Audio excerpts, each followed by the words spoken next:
passé, on avait entendu que Wazi montait, mais personne n'avait jamais vu cela. Ce fut un véritable remue-ménage dans la ville. Les uns, encore attachés aux coutumes, égorgeaient des coqs en sacrifice et les autres couraient dans les mosquées ou dans les églises pour implorer Dieu. Brusquement, on aperçut les deux faux marabouts courir à travers la ville comme des gens possédés ou atteints de démence. Quand la population les reconnut, elle se déchaîna sur eux et les arrêta. Le vieux Tanou se trouvait dans les parages. Attiré par la foule, il s'approcha. Malgré les blessures sur leur visage, il reconnut sans difficulté les deux jeunes. C'était bien eux qui l'avaient hébergé. Il remua la tête 3 fois et sortit de la foule la tête basse. Jamais il n'aurait imaginé qu'il avait hébergé des dangers de ce calibre.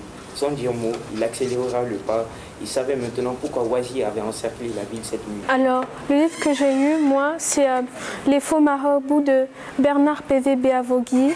Et ce qui m'a le plus marqué dans le livre, c'est qu'on faisait surtout un trait sur la culture africaine et guinéenne. Et à beaucoup de reprises dans le livre, on voyait qu'on parlait des plats du pays, on décrivait comment les habitants se comportaient et ça m'a permis d'un peu voir comment ça se passait en dehors de Conakry, à l'intérieur de la Guinée. Je suis content d'être invité par le lycée Albert Camus pour parler de mon roman. Il vous souviendra d'abord que le nom Albert Camus est un nom évocateur puisque nous sommes écrivains. Albert Camus est un écrivain qui a eu le prix Nobel de la littérature en 1957.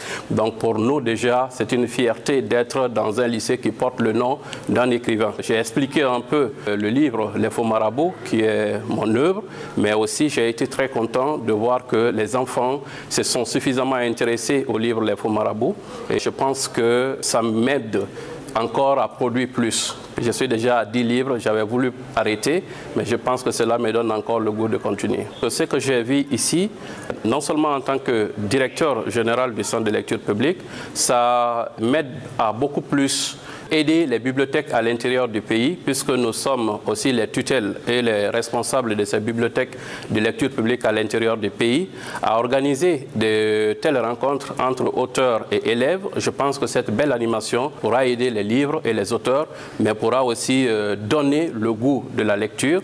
Et je pense que c'est cela notre mission. À l'occasion de cette francophonie, je voudrais dire merci à tous nos pères fondateurs de la francophonie, parce que c'est une très belle langue, bien que la Guinée, la langue française est la langue officielle, mais elle vient aussi pour nous aider énormément pour comprendre notre culture à des moments donnés, mais aussi vient pour renforcer le tissu social en Guinée. Par exemple, chez nous, en forêt, il y a 3 langues dominantes. Il y a le Lomagoy, il y a le Kissé, il y a le Kbeléo. Lorsque nous sommes en réunion ensemble, on ne peut pas parler une de ces 3 langues, on parle en français pour se comprendre. Je pense que ça nous aide énormément, raison pour laquelle je voudrais vraiment remercier et féliciter cette belle, riche et magnifique langue française.